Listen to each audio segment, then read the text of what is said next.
सहज समजावे म्हणून हिंदी भाषेतून मराठी भाषेत रूपांतरित करण्यात आलेला आहे.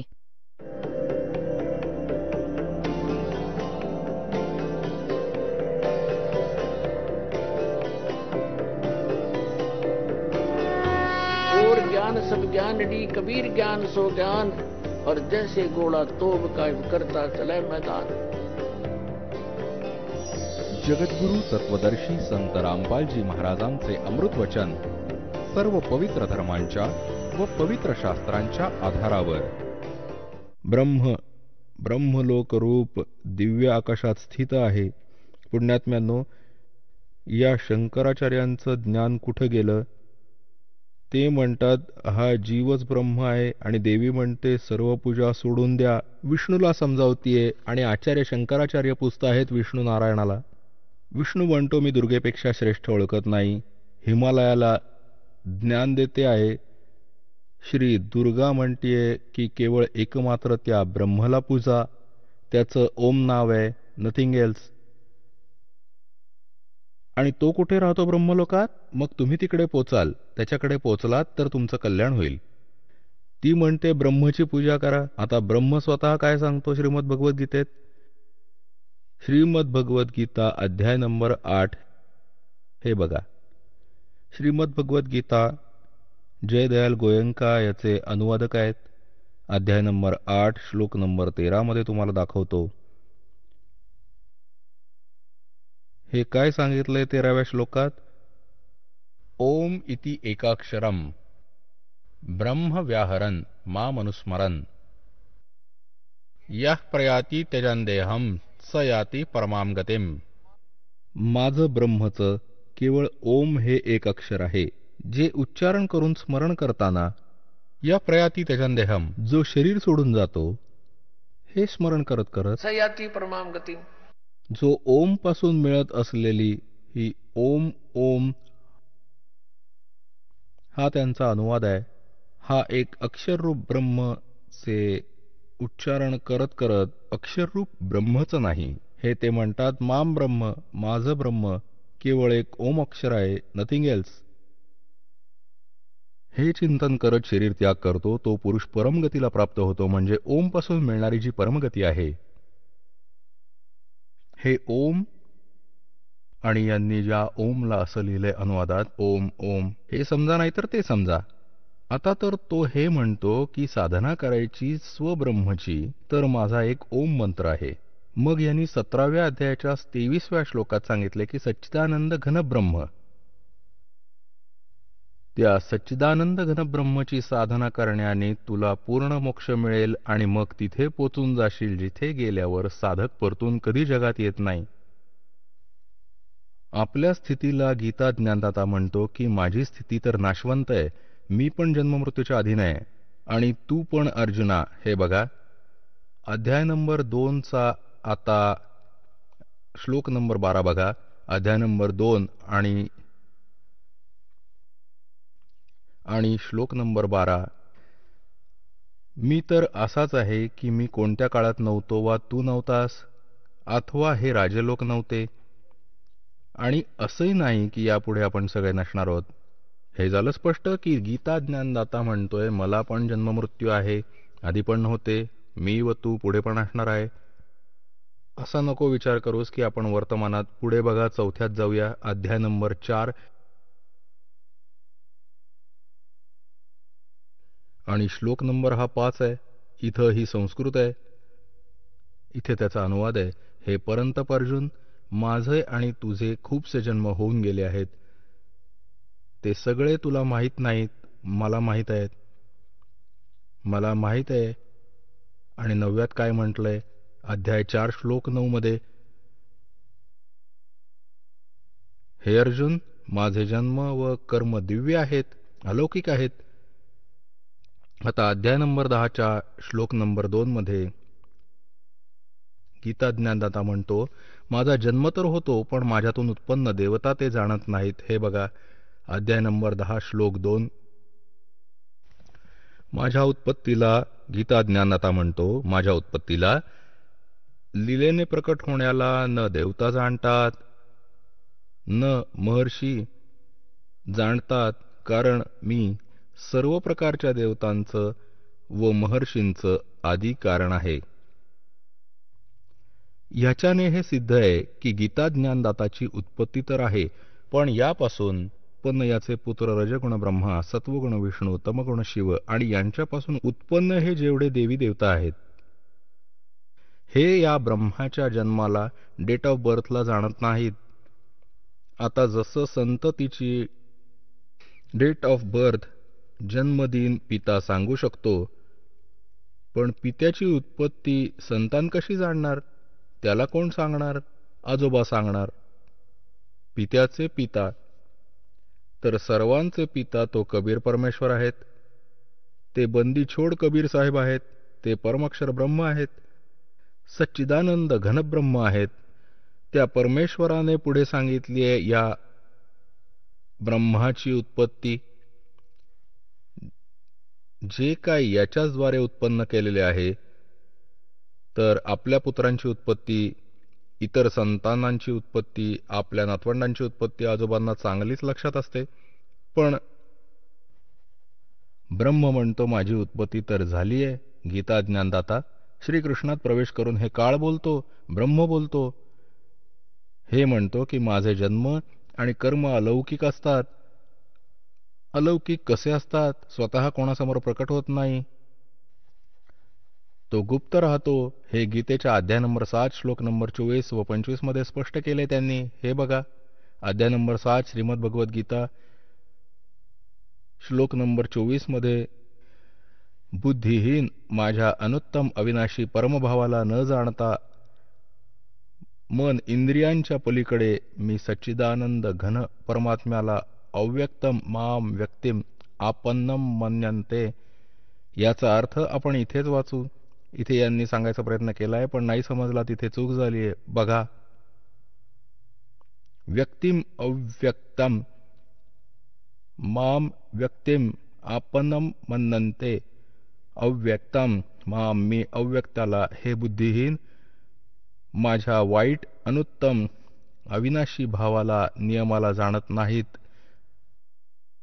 मी अव्यक्ताला मी लपलेला असतो आणि मला हे व्यक्तिम म्हणजे मनुष्य रूपात कृष्ण रूपात प्राप्त झाल्याचे मानतात. आय एम नॉट कृष्ण का?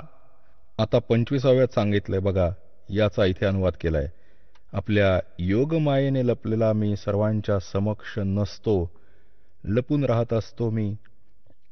हा अज्ञानी जनसमुदाय मज जन्मरहित अविनाशीला, अविनाशी परमेश्वराला नाही, अविनाशीला नाही ओळखत.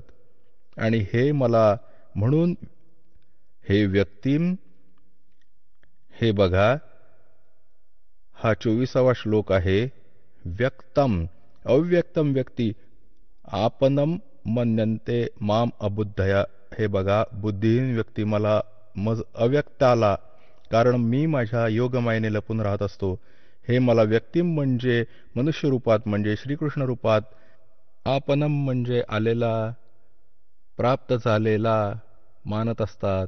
हे मला अव्यक्ताला म्हणजे मला लपलेल्याला, मला मनुष्यासारखा जन्म घेणारा श्रीकृष्णाप्रमाणे मानत असतात. I am not Krishna. कारण कृष्णाने हे तर कसं सांगितलं, त्यांनी तर जन्म घेतला होता, त्याची आई आहे, वडील आहेत. श्रीराम रूपात तोच विष्णू झाला, त्याचा जन्म झाला. तर इथे सांगण्याचा अर्थ हा आहे की हा काय सांगतोय की माझे कर्म अलौकिक आहेत आणि जन्म अलौकिक आहेत. कसं? जसं कृष्णात प्रवेश करून सारा अनर्थ जुलूम करून टाकला याने, आणि कळलं पण नाही कोणी केला, आणि नाव श्रीकृष्णाचं आलं की यांनी महाभारताचं युद्ध करवलं. खरं तर कृष्ण नको म्हणत होता, 3 वेळा शांतिदूत बनून गेला. शेवटी हा पण निर्णय घेतला की मी युद्ध पण नाही करणार. मग तो सल्ला काय युद्ध करायचा देऊ शकेल? नेव्हर. हा काळ अशी अडवणूक करतो. हा म्हणतो की माझा जन्म आणि कर्म दिव्य आहेत. याचे कर्म दिव्य कसे आहेत? जसं कृष्णात प्रवेश करून महाभारताचं युद्ध करवलं, जुलूम केले आणि गीतेचं ज्ञान दिलं, ही याची कर्म. हा कसा प्रवेश करतो आता दाखवतो. आता बघा, श्री विष्णू पुराण याचे संपादक कोण आहेत? अनुवादक श्री मुनीलाल गुप्त. हे कुठून मुद्रित आणि प्रकाशित आहे? गीता प्रेस, गोरखपूर, गोविंद भवन कार्यालय, कलकत्ता संस्थान. हे याचे फोन व फॅक्स नंबर आहेत. हे बघा, या चतुर्थ अंश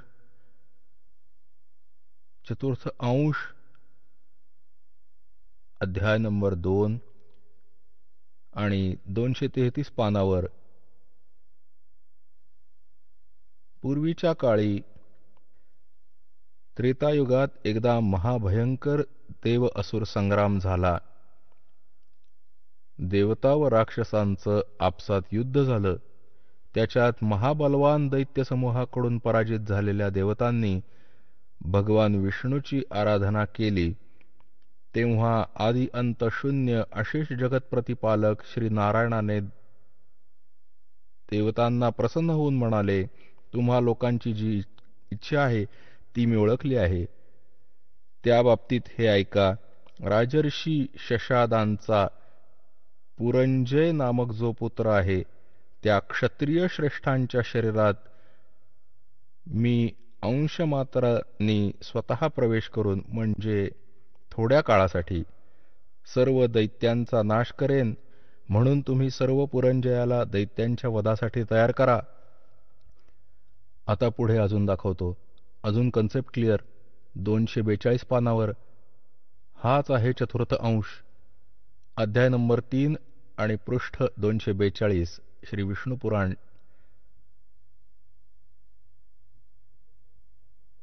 तिसरा अध्याय. पूर्वीच्या काळी रसातळात 6 कोटी गंधर्व राहत होते. त्यांनी समस्त नागकुळाचे मोठी मोठी रत्न आणि अधिकार काढून घेतले होते. गंधर्वाच्या पराक्रमाने अपमानित त्या नागेश्वरांद्वारा स्तुती केल्यानंतर त्याचे श्रवण करून त्या ज्याचं कमळासारखे नयन उघडले आहेत, निद्रेच्या शेवटी जाग आलेल्या जलशायी भगवान सर्व देवेश्वराला प्रणाम करून त्या नागगणांनी म्हटले, भगवन, या गंधर्वांमुळे उत्पन्न झालेली आमची भीती कशा प्रकारे नष्ट होईल? तेव्हा आदि अंतरहित भगवान पुरुषोत्तम म्हणाले, युवनाश्वाचा पुत्र मांधाताचा हा जो पुरकुत्स नावाचा पुत्र आहे, त्याच्यात प्रवेश करून प्रेतासारखा मी त्या सर्व दुष्ट गंधर्वांचा नाश करून टाकीन. पुण्यात्म्यानो, हे अध्यात्म ज्ञान आहे, कोणाचा खेळ नाही. हे शंकराचार्य तर गडबड करत राहिले, माहिती नाही काय करायचंय, कोणता ईश्वर आहे. कुठेतरी ऐकलेली दंतकथा जनतेत पसरवली यांनी. आता यात काय स्पष्ट झालं की हे याचे असे जन्म व कर्म असे अलौकिक आहेत. आता कर्म याचे असे अलौकिक आहेत.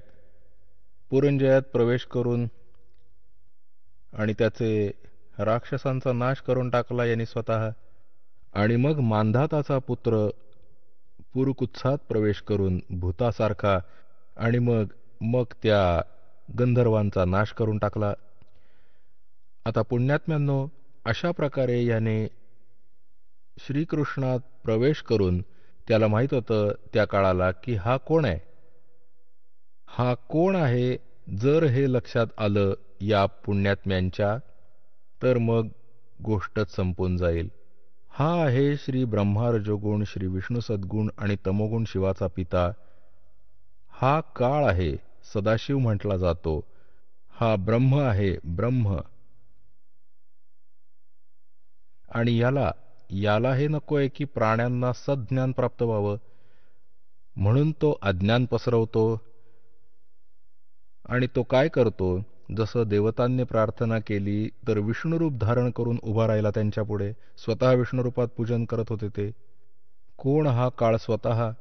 आणि मग यांना सांगितलं की ठीक आहे, मी तुमचं मनोरथ ओळखलंय आणि तुम्ही असं करा, त्या पुरंजयाला तयार करा आणि मी त्याच्या शरीरात प्रवेश करून यांना मारून टाकीन. असाच मग त्यांनी पुरकुत्साच्या शरीरात प्रवेशून, कोणी नाग वा साप नाही, एक नाग गोत्राचा माणूस होता, चांगला आत्मा, त्यांच्याबरोबर यांचं गंधर्वांशी युद्ध झालं. मग त्या नागेश्वरांनी जेव्हा स्तुती केली श्री विष्णुदेवाची, तो काळ उभा राहिला विष्णूचं रूप घेऊन. ह्याने पण केला की मी माझ्या खऱ्या रूपात कधी कोणाला दर्शन देत नाही. तर असं त्यांनी येऊन पुन्हा प्रार्थना केली. मग तो म्हणाला, ठीक आहे, चल, मी येतोय आणि तुम्ही पुरुकुत्साला तयार करा, मानधाताच्या पुत्राला. त्याच्यात प्रवेश करून गंधर्वांचा नाश करून टाकला. तर हे असे याचे कर्म व जन्म, याचे असे कर्म अलौकिक आहेत. आणि असं गीतेचं ज्ञान बोलला श्रीकृष्णात प्रवेश करून काळब्रह्माने. हा काळब्रह्म कोण आहे? जसं शिवपुराणात तुम्हाला दाखवलं होतं विद्वेश्वर संहितेच्या आत, की ब्रह्मा आणि विष्णूचं युद्ध झालं आपसात. ब्रह्मा म्हणाला मी भगवान, मी तुझा पिता. विष्णू म्हणाला मी तुझा पिता. या दोघांचं युद्ध झालं या गोष्टीवरून. कारण या सगळ्यांना भ्रम होऊन जातो की मी देव आहे. आता ही गोष्ट कशी बिघडते बघा. जसं ऋषी लोक साधना करतात, समाधीस्थ होतात, अनेक वर्ष बसलेले असतात, कोणाला तरी हा विष्णुरूपात दर्शन देऊन टाकतो. मग तो साधक उठून जातो आणि जाऊन विष्णुदेव, जो सत्वगुण देवता, जो त्याच्यासमोर असतो, त्याच्याविषयी म्हणतो की हे भगवान आहेत. स्वतः विष्णू हेच सर्व सृष्टीचे करतात, 3 रूप घेऊन असं करतात, सर्व स्थिती उत्पत्ती हेच स्वतः करतात. मी समाधी अवस्थेत बघितलं होतं, हाच देव आहे, मला दर्शन दिलंय त्यांनी. अरे दर्शन दिलं तो हा ब्रह्मकाळ. विष्णूला भ्रम झाला की आय एम गॉड. अशाच प्रकारे कोणाला याने ब्रह्माच्या रूपात दर्शन देऊन टाकलं. त्याने ब्रह्माचं गुणगान केलं की हा पूर्ण परमात्मा आहे, ह्यानं लपवलं होतं स्वतःला. तर हे ब्रह्म हजारोंनी शेकड्यांनी त्याचे समर्थक होऊन गेले, जसे विष्णूचे झाले. या दोघांना भ्रम झाला. ब्रह्माला भ्रम झाला की मी उत्पत्ती करतो, सर्व काही मीच उत्पन्न केलंय. याच भ्रमामुळे यांनी आपसात युद्ध केलं. तेव्हा त्यांच्यामध्ये एक स्तंभ ठेवला, एक पिलर, तेजोमय स्तंभ उभा ठेवला. ज्यांचं युद्ध तर थांबलं, त्याचा शोध घेऊ लागले, किती खाली वर आडवा उभा आहे. ते असफल झाले. मग तो स्वतः येऊन प्रकट झाला शिवाचं रूप धारण करून. आपल्या पुत्रांचं थोडी झलक दाखवली पाहिजे, नाही तर तुम्ही विचलित व्हाल. इथे जास्त नाही दाखवणार, थोडी झलक दाखवू. तुम्ही समंजस आहात. बघा, हे शिव महापुराण आहे, हिंदी टिपांसहित. भाग 1 श्री शिव महापुराण. श्री शिव महापुराण आहे हे. आणि हे आहेत विद्यावारिधी पंडित ज्वालाप्रसादजी मिश्रकृत, हिंदी टिपांसहित. याच्यात संस्कृत पण आहे. आणि हे खेमराज श्रीकृष्णदास प्रकाशन, मुंबई इथून प्रकाशित आहे. मुद्रक आणि प्रकाशक आहेत खेमराज श्रीकृष्णदास, अध्यक्ष श्री व्यंकटेश्वर प्रेस, खेमराज श्रीकृष्णदास मार्ग, मुंबई. आता हे बघा, याच्या 11व्या पानावरून सुरू करू आपण. विद्वेश्वर संहिता शिवपुराण. विद्वेश्वर संहिता भाग 1 अध्याय 6. नंदिकेश्वर म्हणाला, हे योगींद्रा, पुढे एक काळ विष्णू भगवान शेषशय्येवर आपल्या गरुडादी सेवकांनी युक्त लक्ष्मीसहित शयन करत होते. त्यावेळी ब्रह्मज्ञानींमध्ये श्रेष्ठ ब्रह्माजी आपण स्वतःहूनच तिथे आले आणि सर्व प्रकारे सुंदर अशा शय्येवर शयन करणाऱ्या कमलनयन विष्णुदेवाला प्रश्न विचारू लागले. आता ब्रह्मज्ञानी, कसला ब्रह्मज्ञानी? बघा, ब्रह्मज्ञानी त्यांनी विचारलं, तू कोण आहेस जो गर्विष्ठ पुरुषासारखा शयन करत राहिला आहेस? हे वत्सा, उठ, बघ, मी तुझा स्वामी आलो आहे. आलेल्या गुरुला बघून जो गर्व करू लागतो त्या द्रोही मूर्खाला प्रायश्चित्त मिळणं उचित आहे. हे ऐकून तर विष्णूला मनात राग आला, पण वरवर शांत राहिला आणि म्हणाला, हे वत्स, हे बाळा. विष्णू म्हणाला ब्रह्माला, हे बाळा, तुझं कल्याण हो. बस या आसनावर विराजमान हो. यावेळी तुझा डोळा कुटील आणि मुख वक्र का होत आहे? तोंड वाकडं का करतोस तू? ब्रह्मा म्हणाले, वत्स विष्णू, बाळ विष्णू, तुला काळाच्या प्रभावामुळे गर्व झाला आहे. हे मुला, हे बाळा, ब्रह्मा विष्णूला संबोधित करतोय, हे पुत्र, मी तुझा रक्षक आणि जगताचा पितामह आहे. विष्णू म्हणाला, हे जग तर माझ्यात स्थित आहे. तू चोरासारखं कसं आपलं आहे म्हणतोस? तू माझ्या नाभिकमळातून उत्पन्न झाला आहेस आणि अशाने माझा पुत्र आहेस. मला पुत्र म्हणणं वृथा आहे. नंदिकेश्वर म्हणाले, अशा प्रकारे ब्रह्मा विष्णू दोघंही रजोगुणाची बाधा होऊन विवाद करू लागले. तेव्हा सर्व देवता विमानात बसले त्या महाअद्भुत युद्धाला बघायला आले आणि आकाशात त्यांच्यावर फुलं उधळू लागले. वा रे वा देवता, हे आमचे देव. देवता म्हणजे चांगले आत्मे. जर दोन व्यक्ती भांडण करतायत तर काय कर्तव्य आहे एका सज्जन माणसाचं? त्यानं समजावावं, शांत करावं, वेगळं करावं, काही हानी न होवो. आमच्या देवता काय काम करतायत तर फुलं टाकत आहेत. शाबास, खूप छान काम करताय तुम्ही. हे लढून मरायला तयार आहेत आणि देवतावरून पुष्पवृष्टी करतायत. हा आहे आमचा इतिहास, जो वाचून वाचून आपण बैरे झालो आहोत, ऐकून ऐकून. आता हे तर असे देव आहेत. अशी बुद्धी असते त्या देवांना आणि शंकराचार्य आपल्याला पूजा करायला सांगतात व स्वतःही पूजा करतात. हे तर एक 4थी-5वीतली मुलं भांडतात ना. मग शिक्षक विचारतात की का भांडताय? ह्यानी त्याचा गळा पकडून ठेवलाय, त्यांनी याचा. हा म्हणतो, हा माझा बाप आहे. तो म्हणला, नाही सर, तो आधी म्हणाला की मी तुझा बाप आहे म्हणून. आणि भांडाभांडी. हे आपल्या देवाची चरित्र आणि जे तुमच्या समक्ष इतिहासात. आता जेव्हा हे दोघं भांडत होते, मध्ये स्तंभ उभा करून दिला. हा काळ असेच करतो की आपसात लढून मरतील. तुझं काम अपूर्ण राहील. मग त्याने त्यांना ज्ञान द्यायला सुरुवात केली. शंकर आपला पुत्र शिवाच्या रूपात आला. कधी हा विष्णुरूप धारण करतो बघा, याचा पुरावा तुम्हाला दाखवतो. मी वाचतोय विद्वेश्वर संहिता. याच्या 17व्या पानावर संक्षिप्त सार बघा. हे बघा, आता 17व्या पानावर आलोय आपण. जास्त नाही वाचणार. जास्त हवं तर वाचू शकता तुम्ही. हे घेऊन याला. विद्वेश्वर संहिता भाग 1 अध्याय 9 मध्ये. आता नंदिकेश्वर म्हणाला, अशा प्रकारे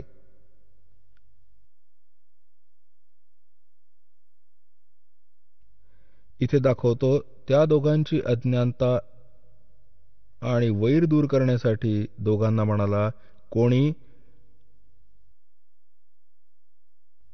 भगवान. हे काय सांगतात की नंदिकेश्वर म्हणाला की अशा प्रकारे देवाने त्या नम्र झालेल्या ब्रह्मा आणि विष्णूवर अनुग्रह करून त्यांना नंतर काय सांगितलं की त्या दोघांची अज्ञानता आणि वैर दूर करण्यासाठी दोघांना म्हणाला. आता इथं जास्त नको, मुद्द्यापुरतं वाचूयात. आता हा शंकर रूप धारण करून आला की माझे सकल आणि निष्कल भेद द्विस्वरूप आहेत, पण अजून ईश्वर नाहीये. ईश्वर नाही या कारणाने की त्याची 2 रूपं नाही होऊ शकत. पहिला स्तंभ रूप म्हणजे पिलर उभा करून दिला आणि मागे मूर्तिमान रूप परत स्वतःला आला, प्रकट झाला, धारण केला. याच्या ब्रह्मस्वरूप निष्कल आहे. तो पिलर उभा केला होता तर म्हणतात की निष्कल निराकार आहे, तो ब्रह्म आहे. आणि ईश्वरूप सगुण आहे, तो परत शंकर रूप धारण करून आला. माझी ही दोन्ही रूपं सिद्ध आहेत, दुसऱ्या कोणाची होऊ नाही शकत.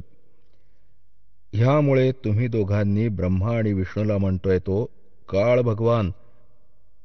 अशा प्रकारे तुम्हा दोघांना किंवा दुसऱ्यांना ईश्वरत्वाची प्राप्ती होऊ नाही शकत. तुम्ही दोघांनी अज्ञानीपणाने स्वतःला ईश मानलत, देव मानलत. विष्णू व ब्रह्माला म्हणतायत की तुम्ही स्वतःला ईश मानलत. You are not God.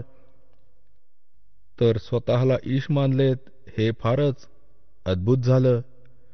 ते दूर करायला मी रणांगणात आलो. आता तुम्ही आपला गर्व टाकून मज ईश्वरात तुम्ही बुद्धी लावा. माझ्याच प्रसादाने जगात सर्व अर्थ प्रकाश होत असतो. आता जास्त नाही, इथेच वाचू. जगताचा वर्धक असल्याने मी ब्रह्म आहे, ब्रह्मकेशव. आता इथे येऊया. मी सर्वांचा ईश्वर आहे. हे सर्व माझे आहे. माझ्याशिवाय दुसऱ्याचं नाहीये. आता इथे बघा. आता आपण 18 पानावर वाचूया. 18 वर. विद्येश्वर संहिता भाग 1 अध्याय 10 हा 9वा अध्याय इथे समाप्त झाला. इति श्री शिवमहापुराणे विद्वेश्वर संहिता भाषा टीकायाम 9मोऽध्याय इति झालं, समाप्त झाला. आणि हा इथे दुसरा सुरू झाला. आता हे बघा खाली काय सांगतोय. हे पुत्रांनो, हे कृत्य आपण तपाने प्राप्त केले आहे. कोणतं कृत्य? ब्रह्मा आणि विष्णूला म्हणतोय की हे पुत्रांनो, हे कृत्य आपण तपाने प्राप्त केलं आहे, ज्याला सृष्टीची उत्पत्ती आणि पालन म्हटलं जातं. म्हणून मी प्रसन्न होऊन तुम्हाला दिलंय.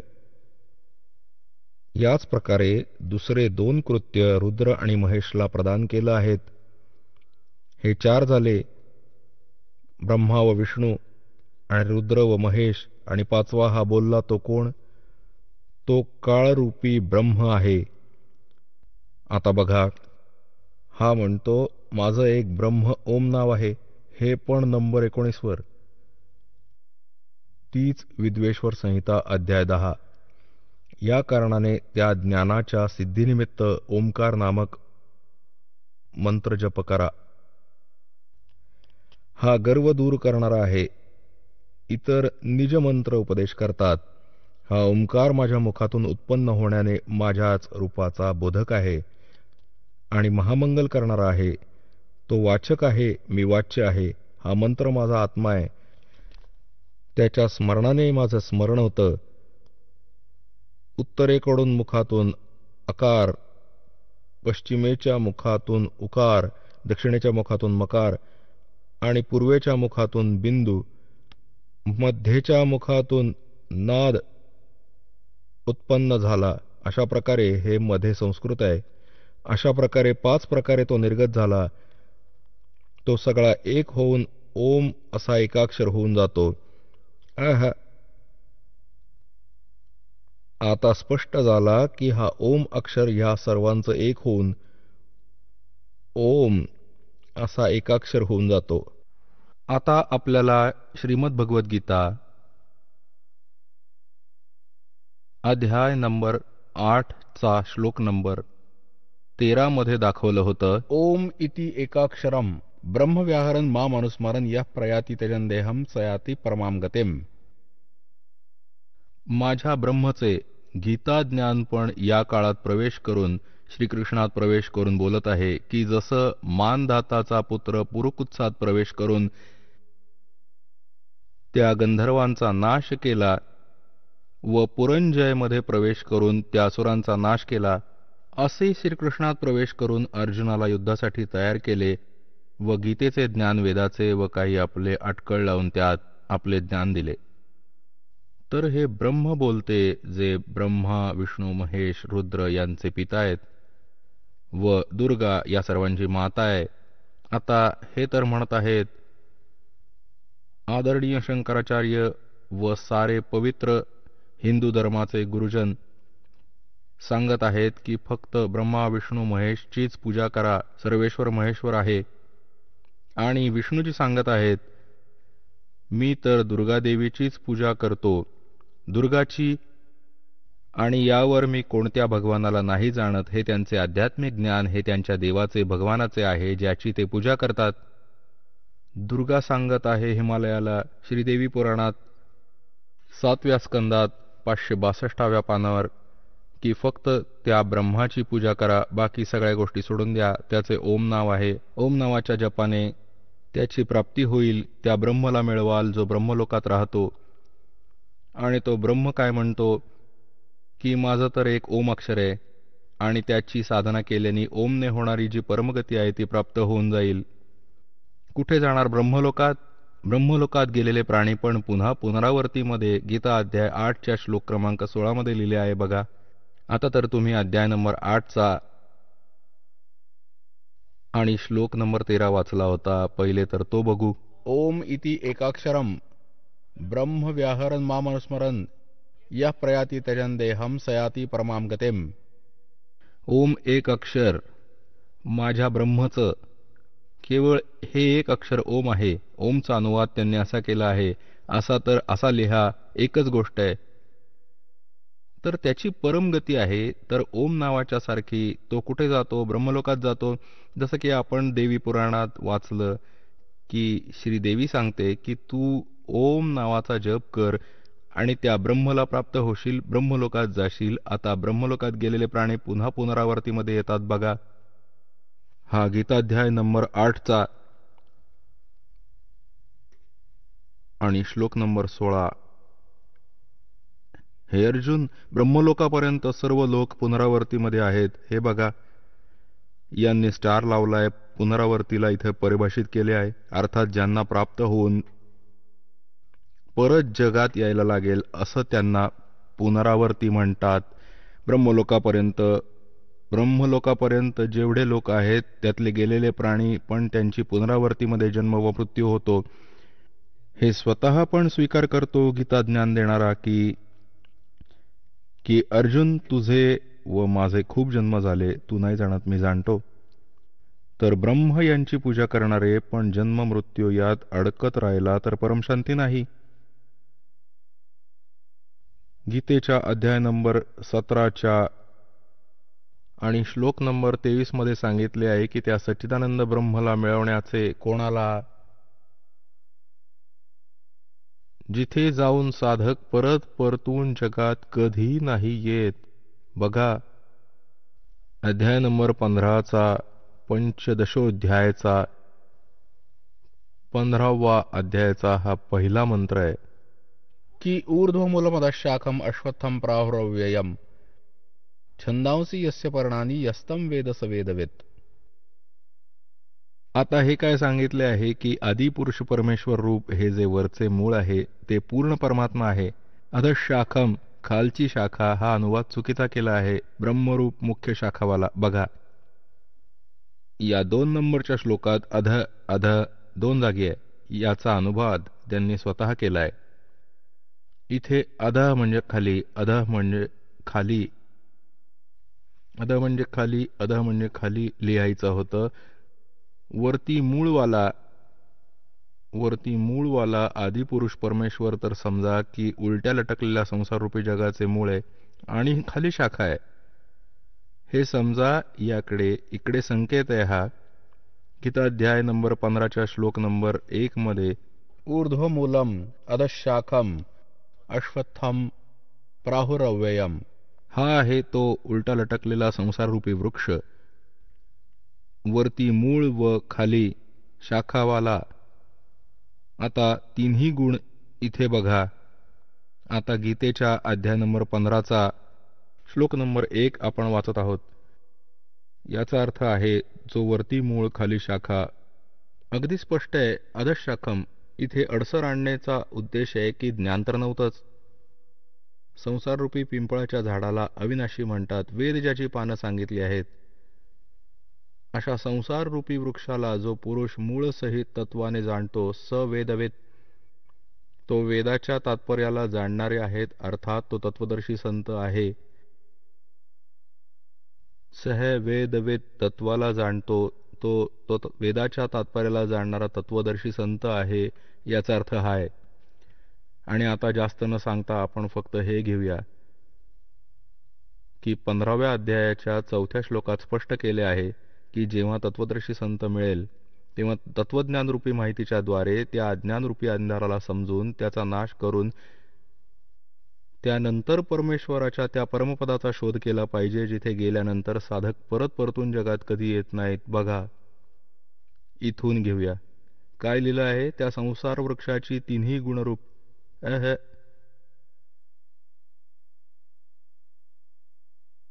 विषय प्रवाला शाखा तिन्ही गुणरूपवाली समजा. विषय वासनाची त्याची शाखा खाली व वरती पसरलेली आहेत मनुष्यलोकात.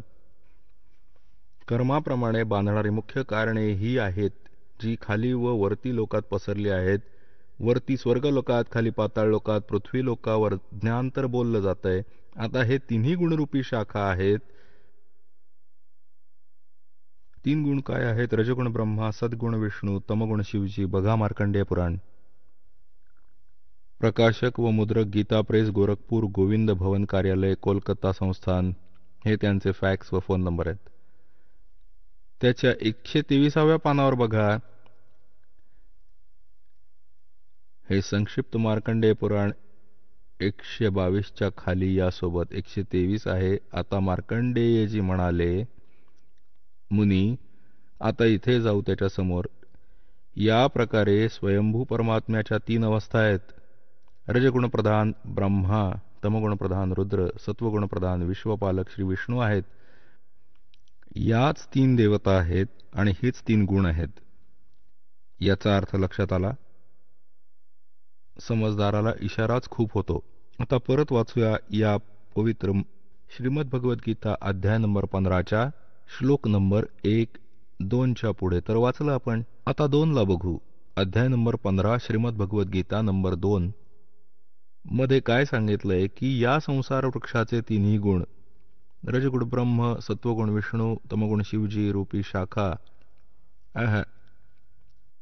परमेश्वर कबीरजींनी येऊन सांगितलं होतं की जो संत संसार रूपी वृक्षाच्या सर्व विभागांना भिन्न भिन्न सांगतो, स वेदवेद, तो तत्वदर्शी संत आहे. कबीर परमेश्वरने 600 वर्षापूर्वी सांगितलं होतं. अक्षर पुरुष एक पेड़ है, निरंजन म्हणजे सर पुरुष वा की डार, और तीनों देवा शाखा है, ये पात रूप संसार है. हय हय. हे जे सांगितलं ते होते भगवान, जे तत्वदर्शी संताची भूमिका करण्यासाठी येतातच येतात. ते ज्ञान तेच समजावतात. तर हे सांगितलं की तिन्ही गुण रजगुण ब्रह्मा, सत्गुण विष्णू, तमगुण शिवजी हे मूळ तर पूर्ण परमात्मा स्वतः परम अक्षर ब्रह्म कबीर देव कबीर साहेब आहेत. हे कबीर साहेब आहेत आणि अक्षर पुरुष हे खोड आहे, अक्षर पुरुष ही फांदी आहे. याचे 3 पुत्र आहेत, रजगुण ब्रह्मा, सद्गुण विष्णू, तमगुण शिवजी. या शाखा आहेत व पात रूपी हे सर्व तिन्ही लोकातील प्राणी आहेत. आता आपला पवित्र श्रीमद भगवद्गीता जसा पवित्र सद्ग्रंथ समजू शकाल. आत्तापर्यंत यांनी अज्ञानी बनवलं होतं, सर्व काही श्रीकृष्णाला बनवून ठेवलं होतं, म्हणजे विष्णूलाच. बघा अध्याय नंबर 15चा श्लोक नंबर 2 आपण वाचत आहोत. आपण त्या संसार वृक्षाचे 3 गुण रजगुण ब्रह्मा, सद्गुण विष्णू, तमगुण शिवजी हे पाण्याने वाढलेले नाही. विषय प्रवाला शाखा, ह्या तर शाखा आहेत, खाली व वरती पसरलेली आहेत.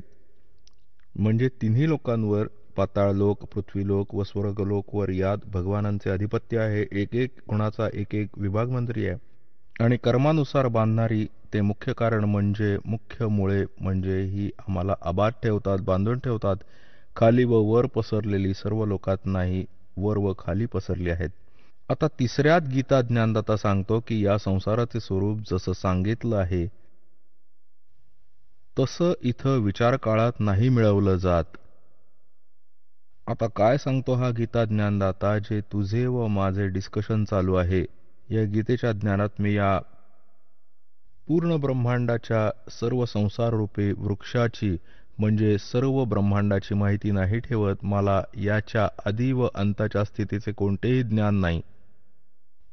याने हे सिद्ध झालं की गीता ज्ञानदाता जो आहे हा सर्जन करता नाही, ब्रह्मांडाचा रचणारा नाहीये. तो कोणी अजून भगवान आहे ज्याने सर्व ब्रह्मांड रचले. बघा 15व्या अध्यायाचा 3रा हा काय सांगतो? या संसार वृक्षाचे स्वरूप जसं सांगितले आहे, जसे इथे विचार काळात तुझ्या माझ्या डिस्कशनमध्ये गीतेच्या ज्ञानात नाही मिळाला जात, कारण नाही याचा आदी आहे ना याचा अंत, म्हणजे मला याच्या आदी अंताचे कोणतेही ज्ञान नाही. गीता ज्ञानदाता सांगतात न याची चांगल्या प्रकारची स्थिती आहे. यामुळे या सुविरूढ मूलम मूळ कोण आहे? परमाक्षर ब्रह्म.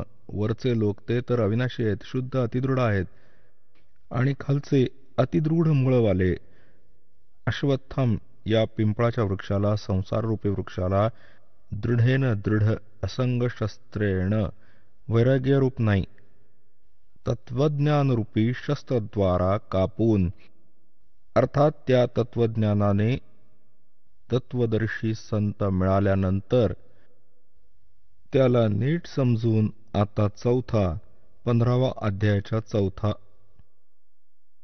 याच्यानंतर त्या परमपदरूप परमेश्वराला नीटरित्या शोधलं पाहिजे. ज्यात गेलेले पुरुष म्हणजे साधक परत परतून या जगात नाही आहेत, आणि ज्या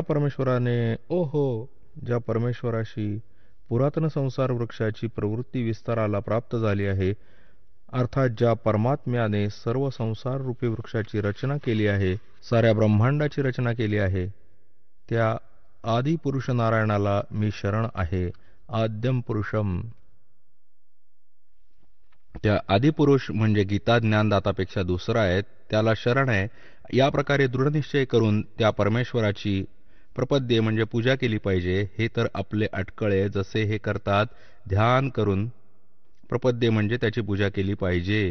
गीता ज्ञानदाता सांगतो, कोणी दुसरा आहे तो पूज्य. पुण्यात्म्यांनो, सकाळच्या सत्संगात विषय होता की 3 परमात्मा मुख्य रूपात, 3 पुरुष, क्षरपुरुष, अक्षरपुरुष आणि परमाक्षरपुरुष. तर इथे जो परमाक्षर पुरुष आहे,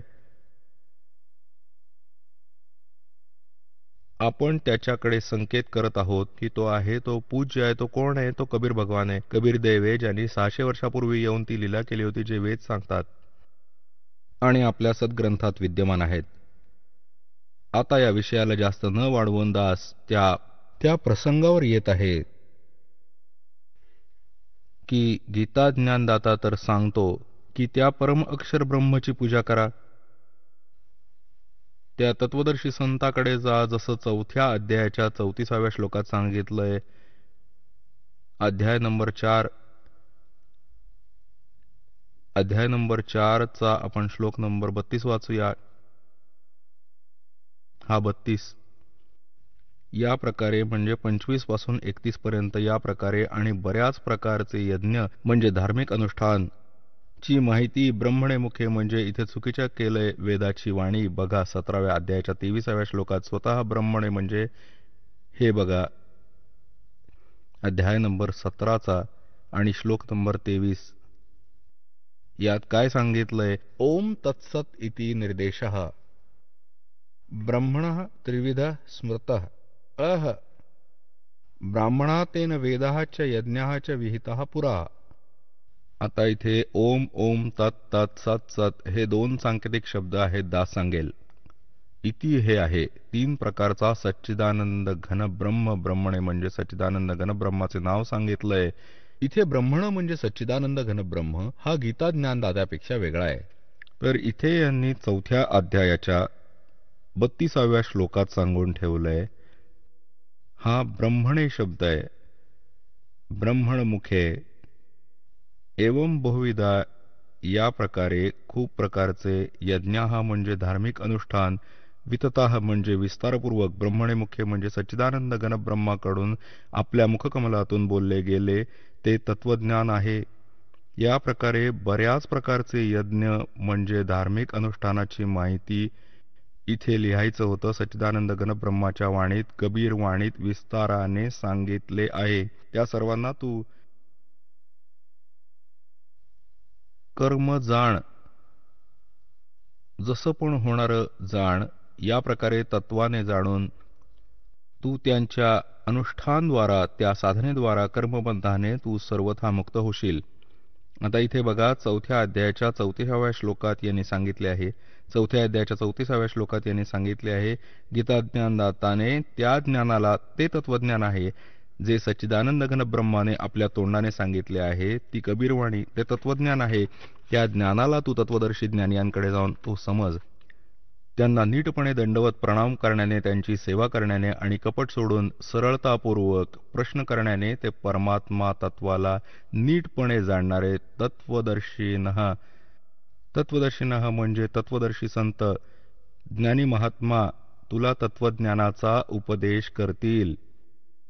गीता अध्याय नंबर 17च्या श्लोक नंबर 23 मध्ये गीता ज्ञानदाता सांगतो, त्या सच्चिदानंद घनब्रह्माला मिळवण्याचा मंत्र ओम तत्सत ही त्याची साधना आहे. आणि तत्वदर्शी संत सांगेल ओम तर त्यांनी सांगूनच टाकलाय, सार्वजनिक आहे. तत्व सत सांकेतिक आहेत, त्यांना माहीत नाही. त्यासाठी तत्वदर्शी संतांवर सोडलेलं आहे, ते या दासाला माहीत आहे. परमात्म्याने सांगितलंय तर या तिन्हीचा जप करण्याने मोक्ष होईल, पूर्ण परमात्मा प्राप्ती होईल, जिथे गेल्यानंतर साधक परतून कधी जगामध्ये नाही येत. 18व्या अध्यायाच्या 62व्या श्लोकात सांगितले की अर्जुन तू सर्व भावांनी त्या परमेश्वराला शरण जा. हे बघा श्रीमद भगवद्गीता अध्याय 18 आणि श्लोक 62 मध्ये सांगितलंय की अर्जुन हे भारत सर्व प्रकारांनी त्या परमेश्वराला शरण जा. त्या परमात्म्याच्या कृपेनेच तू परमशांतीला, सनातन परमस्थानाला प्राप्त होशील.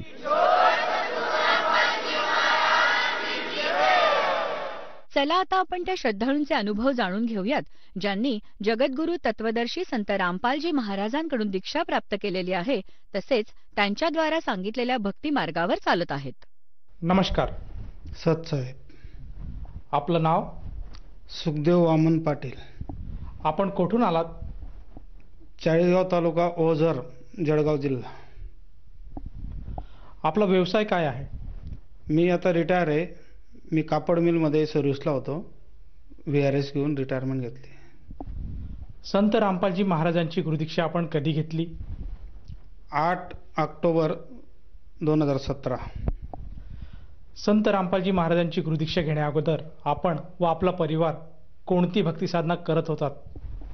मी वारकरी पंथामध्ये पहिल्यापासून होतो. भक्तीची मला पहिल्यापासून आस्था असल्यामुळे वारकरी पंथाची भक्ती करत होतो. पंढरपूरला जाणे, जवळजवळ पंढरपूरला आम्ही वारकरी पंथाची भक्ती करत होतो. पंढरपूरला जाणे, पंढरपूरच्या 7 वाऱ्या करत असताना आम्ही रस्त्याने चालत असताना 15-20 किलोमीटर चालत असताना आमचे पायाला फोड यायचे, पाय सुजून जायचे. रात्रभर परत आराम केला की दुसऱ्या दिवशी परत चालत जायचो. सकाळी परत चालावं लागत होतं. आणि असं करत करत आम्ही 7 वाऱ्या केल्या. आणि 7 वाऱ्या केल्यानंतर परत घरी आल्यानंतर भक्तीमध्ये आम्ही त्या पांडुरंगाची भक्ती करायचो रात्रदिवस. माझा पूर्ण परिवार आणि माझा भक्तीचा पिंड असल्यामुळे घरी येऊन आमच्याकडे वार्षिक सप्ताह असायचा. त्या सप्त्यामध्ये मी स्वतः त्याचं नियोजन करायचो. वर्षामध्ये 1 सप्ताह कीर्तनी सप्ताह असायचा, त्याचं नियोजन आणि सर्व कीर्तनकार महाराजांची देखभाल आपल्या घरीच असायची. आला कोणी महाराज की आपल्या घरीच मुक्काम करायचे, त्यांची सेवा करायची. त्यांच्याकडून त्यांचे काय जे असेल सर्व सेवा करू आणि कार्यक्रम नियोजित करून त्यांचं नियोजन करणं, कार्यक्रमाला महाराजांना बोलवणं, ज्ञान करणं, या सर्व गोष्टी आपण करत होतो. आणि त्याच्यानंतर भागवत सप्ताह वर्षातून एकदा 1 महिन्याचा आम्ही लावत होतो भागवत सप्ताह. त्यासाठी आम्ही बाहेरचे महाराज बोलवायचो. 1 महिना त्या महाराजांचं सर्व नियोजन माझ्याकडे असायचं. ही भक्ती चालू होती आमची. सर, जसं तुम्ही सांगत आहात की आपण वारकरी समुदायाशी निगडीत होतात आणि वारकरी समुदायामध्ये जी भक्ती साधना असते तीच भक्ती साधना किंवा तीच भक्तिविधी आपण करत होतात. आपण वेगवेगळ्या प्रकारचे महाराजांना बोलवून त्यांची व्याख्याने, त्याचप्रमाणे त्यांचे कीर्तन याचे कार्यक्रम आपण आयोजित करत होतात आणि अशा प्रकारे आपली भक्ती साधना चालू होती. तर मला असं विचारायचं आहे की संत रामपालजी महाराजांची हे जे ज्ञान आहे किंवा हा संत रामपालजींचा मार्ग आहे, हा आपल्याला कसा कळाला आणि आपण या मार्गात कसे जुडले गेले? आमच्या शेजाऱ्याचं घराचं बांधकाम चालू होतं. घरचं काम पूर्ण झाल्यानंतर चाळीसगावला जो सत्संग आला, संत रामपालजी महाराजांचा सत्संग होता चाळीसगावला, आणि त्या सत्संगचं पॉम्पलेट घेऊन ते कॉन्ट्रॅक्टर त्या मालकाकडे आले ज्यांनी नवीन घर बांधलं होतं, आणि त्यांना ते पॉम्पलेट दिलं. त्याच्या बाजूलाच आमचं घर होतं शेजारी. मी पण दिसलो त्यांना, आणि त्यांनी माझ्या हातात पण ते पॉम्पलेट दिलं आणि सांगितलं की भगतजी तुम्ही या कार्यक्रमाला या, 3 दिवसाचा कार्यक्रम आहे चाळीसगावला आणि तो अटेंड करा. मी त्यांना सांगितलं की ठीक आहे, मी कार्यक्रम अटेंड करतो. त्यांनी मला पुस्तक देण्याचा प्रयत्न केला. पुस्तक घ्या भगतजी, वाचा आणि कार्यक्रमाला या. 6, 7, 8 3 दिवस कार्यक्रम होता. मी सांगितलं मी ती सत्संग पाहतो, नंतर पुस्तक घेतो. मी पुस्तक घ्यायला सुद्धा तयार नव्हतो. पुस्तक मी घेतलं नाही. सांगितलं की मी कार्यक्रम अटेंड करतो आणि नंतर पुस्तक घेतो. या पद्धतीने त्यांनी मला कार्यक्रमाला बोलवलं, आणि त्या कार्यक्रमामध्ये 3 दिवसाच्या सत्संगामध्ये मी काटेकोरपणे सकाळ संध्याकाळ दोघं टाईम सत्संग होता आणि 3 दिवस अटेंड केला. आणि त्या 3 दिवस शेवटच्या दिवशी जेव्हा ते सर्व 3 दिवसाच्या सत्संगमध्ये मी पाहिलं सृष्टी रचना आणि सर्व देवदेवतांची उत्पत्ती, देवापासून कसे निर्माण झाले हे सर्व विश्व, हे सर्व पाहिल्यानंतर माझ्या लक्षात आलं, कारण मी अगोदरच भक्तीत होतो. आणि लक्षात आल्यानंतर मी त्या क्षणी त्या 3ऱ्या दिवशी संध्याकाळी 8 वाजता निर्णय घेतला, आणि त्यांनी त्या ठिकाणी नामदानाची व्यवस्था होती, आणि त्याच ठिकाणी ही भक्ती मला माहिती पडली, आणि त्याच ठिकाणी मी गुरुजींचं नामदान घेतलं. सर, जसं तुम्ही सांगत आहात की सत्संगांच्या माध्यमातून आपण संत रामपालजी महाराजांची ज्ञानदीक्षा घेतली, त्यांचं ज्ञान आपण ग्रहण केलं, तर मला असं विचारायचं आहे की जेव्हा आपण संत रामपालजी महाराजांची जी भक्ती विधी स्वीकारली, त्या भक्तिविधीमुळे किंवा त्या सत्साधनेमुळे आपल्याला व आपल्या परिवाराला काय काय लाभ प्राप्त झालेत? लाभ असंख्य झाले, पण 2-4 लाभ मी तुम्हाला सांगतो. पहिला लाभ झाला की आमच्या कुटुंबामध्ये मोठा मुलगा, त्याला 10 वर्षापासून लग्न होऊन मूलबाळ नव्हतं. आम्ही इतर तर खूप दवाखाने वगैरे करून थकलो होतो, आणि शेवटी ही भक्ती मिळाल्यानंतर मी गुरुजींना एक अरदास लावली की भगवंता, जर तुम्ही खरंच भगवंत आहेत तर माझ्या घरात, मी 10 वर्षापासून मुलबाळासाठी आम्ही फिरतोय, आमचा खूप खर्च पण झाला, 2-3 लाख रुपये खर्च झाले होते, आणि आमच्या घरात जर तुम्ही मला या मुलाच्या मार्फत नातू दिला तर मी खरोखरच अजून माझी भक्ती दृढ करेल आणि या भक्तीमध्ये पूर्णपणे वाहून घेईल. आणि ही अरदास लावल्यानंतर भगवंतांनी 12 महिन्यामध्येच त्या मुलाला, आमच्या सुनबाईला मुलगा झाला, आणि अतिशय चांगल्या प्रकारचा मुलगा, आज तो 2.5 वर्षाचा आहे. हे सर्व भगवंताची कृपा झाली. सर, जसं तुम्ही सांगत आहात की संत रामपालजी महाराजांना प्रार्थना केल्यामुळे आणि त्यांची सद्भक्ती केल्यामुळे आज आपल्याला नातवाचं सुख प्राप्त झालं, तर या व्यतिरिक्त आणखीन आपल्याला काही लाभ प्राप्त झालात का? त्या नातूलाच एक असा लाभ झाला की तो जन्माच्या येण्याच्या अगोदर 8 दिवसापूर्वी डॉक्टरांनी त्याची सोनोग्राफी केली होती, आणि सोनोग्राफीमध्ये सांगितलं होतं याच्या किडनीला प्रॉब्लेम आहे, याच्या किडनीला सूज आलेले, काहीतरी प्रॉब्लेम मोठा आहे, आणि आपण आता या गर्भामध्ये याचा ट्रीटमेंट करता येणार नाही, तर आपण जन्माला आल्यानंतर याची ट्रीटमेंट करू, असं सांगून डॉक्टरांनी आमच्या सुनबाईला सांगितलं. आणि सुनबाई घरी आली आणि मला सांगितलं की दादा असा असा प्रॉब्लेम डॉक्टरांनी सांगितला.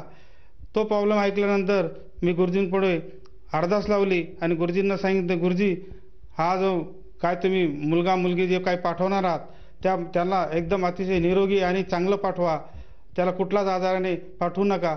एवढे अरदास लावून गुरुजींनी माझं म्हणणं ऐकलं, आणि असं जन्म झाल्यानंतर तो मुलगा एकदम सुदृढ आला जन्माला. त्याची 3 दिवसानंतर सोनोग्राफी केली, त्याचा किडनीचा रिपोर्ट एकदम चांगला आला, आणि डॉक्टरांनी मला बोलून घेतलं की साहेब, तुम्हाला मी ट्रीटमेंट करायची नाही सांगितली होती, याची कोणती ट्रीटमेंट केली की याचा रिपोर्ट चांगला आहे. तर डॉक्टरांना मी सांगितलं, डॉक्टर साहेब, डॉक्टरी ट्रीटमेंट तुमची बरोबर आहे, पण आमची ट्रीटमेंट वैयक्तिक वेगळी आहे. आमचे गुरुजी संत रामपालजी महाराज यांना मी अरदास लावून सांगितलं होतं की याचे सर्व काय आजार असतील जन्मात येताना बाहेरच त्याला चांगलं निरोगी पाठवा. असे अरदास लावल्यानंतर गुरुजींनी त्याला असं या स्थितीत पाठवलेलं आहे. ही आमची भक्तीची कमाई आहे, आणि ही भक्ती रामपालजी महाराजांच्या आशीर्वादाने सर्व फळीत होते, असं मी डॉक्टरांना सांगितल्यानंतर डॉक्टरसुद्धा चकित झाले, पण ते हसलेसुद्धा. आणि मी सांगितलं, ठीक आहे डॉक्टर साहेब, त्याचा रिपोर्ट चांगला आला, गुरुजींची कृपा आहे आणि आमच्या सर्व घरात अगदी आनंद निर्माण झाला. मी अजून तुम्हाला एक अनुभव सांगायचा राहून गेला माझा महत्त्वाचा स्वतःचा. माझा अनुभव असा होता की मागच्या ऑगस्ट महिन्यामध्ये मला कोरोना झाला होता. मी चाळीसगावच्या MD डॉक्टरकडे 8 दिवस ॲडमिट होतो. तिथं मला निमोनिया झाला. त्यांनी सांगितलं निमोनिया झाला आहे आणि निमोनिया झाल्यानंतर त्यांनी ट्रीटमेंट दिली. 8 दिवसामध्ये 25-25 हजार रुपये खर्च झाले आणि माझी तब्येत थोडीशी जास्त बिघडल्यामुळे मी नाशिकला गेलो आर्मी हॉस्पिटलला. तिथे डॉक्टर अवेलेबल नसल्यामुळे मला परत यावं लागलं, कारण आर्मी हॉस्पिटलला माझा मुलगा आर्मीमध्ये असल्यामुळे मला तो दवाखाना फ्री होता. आणि मग मुलांनी फोन केला की तुम्ही कुठे जाऊ नका, पुण्याला जा कमांड हॉस्पिटलला. आणि मला गाडीमध्ये टाकून मला बसता येत नव्हतं. मी झोपून गेलो गाडीमध्ये. अशा परिस्थितीमध्ये माझी शेवटची परिस्थिती होती. गाडी आमची घरून निघताना गल्लीतले 5-25 लोक जमा झाले की आता माणूस शेवट जातोय बा, काही परत येणार नाही, या हिशोबाने सर्व लोक गल्लीतले जमा झाले. आणि माझी गाडी ती पुण्याला गेली. 4 वाजता निघाली. रात्री 10:30-11ला ती पुण्याला पोहोचली त्या हॉस्पिटलमध्ये. आणि हॉस्पिटलमध्ये गेल्या गेल्या त्या डॉक्टरने मला ट्रीटमेंट सुरू केली. आणि ट्रीटमेंट सुरू केल्यानंतर 3 दिवसामध्ये 3ऱ्या दिवशी सकाळी 5 वाजता गुरुजींच्या स्वरूपात गुरुजींचं मला समोर 5 वाजता गुरुजी स्वप्नात दिसले मला. आणि गुरुजींनी सांगितलं, बेटा घबरना नाही, हम तुम्हारे साथ है. असं बोलल्यानंतर गुरुजी तिथून गायब झाले. मी उठून बसलो आणि गुरुजींनी मला जे दर्शन दिलं होतं ते माझ्या डोळ्यासमोर फिरत होतं. आणि त्या 3ऱ्या दिवसापासून मी दवाखान्यात फिरायला लागलो. आणि नंतर त्यांनी मला 12 दिवस ठेवलं. 12 दिवसानंतर माझे सर्व रिपोर्ट निगेटिव्ह आले. आणि निगेटिव्ह आल्यानंतर मी चांगला होऊन मुलगा मला गाडी घेऊन आला आणि मला घेऊन गेला घरी डिस्चार्ज दिल्यानंतर. आज मी भगवंताचा ऋणी आहे की अशा शेवटच्या प्रसंगातून भगवंतांनी मला आज इथपर्यंत आज आपल्यासमोर उभं केलं आहे. तर खरोखर मित्र हो, तुम्ही जिथे आहात तिथे तुम्ही तुमची भक्ती करतच आहात. पण एक वेळेस रामपालजी महाराजांच्या या भक्तीमध्ये तुम्ही या आणि तुमचं सर्व आमच्यासारखं जीवनाचं कल्याण करून घ्या, हेच मी सांगू शकतो. सर, जसं तुम्ही सांगत आहात की संत रामपालजी महाराजांच्या भक्तीमुळे आज आपण करोनासारख्या भयंकर आजारातून अतिशय साध्या प्रकारे मुक्त झाले आणि आज आपण सुदृढ असं आयुष्य जगत आहात. तर मला असं विचारायचं आहे की या अनुषंगाने जर एखादा साधक किंवा जे श्रोतावर्ग आज आपल्याला बघत आहेत त्याला संत रामपालजी महाराजांची गुरुदीक्षा घ्यावायची असेल तर तो व्यक्ती संत रामपालजी महाराजांची गुरुदीक्षा कशी घेऊ शकेल? आज संत रामपालजी महाराजांचे टीव्हीवर अनेक चॅनलवर सत्संग येत असतात. सत्संग चालू असताना खाली त्या आश्रमाचे नंबर फ्लॅश होत असतात आणि त्या नंबरवर जर आपण कॉन्टॅक्ट केला आणि कॉन्टॅक्ट करून तुम्हाला आज प्रत्येक जिल्ह्यामध्ये नामदान सेंटर आलेलं आहे आणि त्या नामदान सेंटरचं तुम्हाला माहिती मिळेल. तुम्ही ज्या ठिकाणी असाल तिथून तुमच्या जवळचं नामदान सेंटरचा तुम्हाला नंबर मिळेल आणि त्या ठिकाणी जाऊन तुम्ही आज रामपालजी महाराजांची जी भक्ती आहे ती तिथे जाऊन घेऊ शकता. सर, जर कोणी साधकाला ही भक्ती स्वीकारायची असेल तर त्या साधकाला या नामदानासाठी किती पैसे मोजावे लागतात? सर, खरं तर ही भक्ती एकदम निःशुल्क आहे. या भक्तीसाठी नामदानासाठी पैसे लागत, इथे कुठलाही 1 रुपया घेतला जात नाही आणि कोणाकडूनही याच्यात कुठलीच काही दक्षिणा वगैरे घेतली जात नाही. सर्व नामदान फ्री मिळतं आणि नामदान फ्री मिळाल्यानंतर त्याच्याबरोबर मिळणारी सामग्री पण फ्री भेटते. त्यामुळे तुम्ही पण या आणि नामदान घ्या. धन्यवाद. सत्साहेब.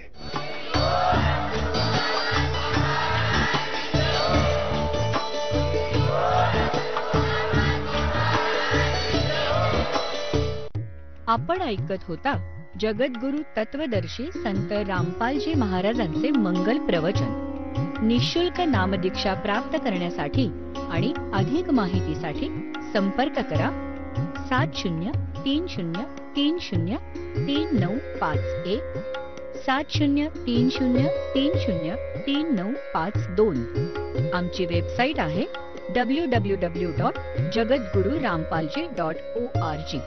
सर्व पवित्र धर्मांच्या व पवित्र शास्त्रांवर आधारित प्रमाणित अनमोल पुस्तक ज्ञानगंगा किंवा जगण्याचा मार्ग यापैकी कोणतेही एक पुस्तक निःशुल्क मागवण्यासाठी आम्हाला आपले पूर्ण नाव, पूर्ण पत्ता, पिनकोड सहित आणि फोन नंबर लिहून 7030303951 7030303952 नंबरवर SMS करू शकता किंवा आम्हाला 7030303950 नंबरवर व्हॉट्सअप देखील करू शकता.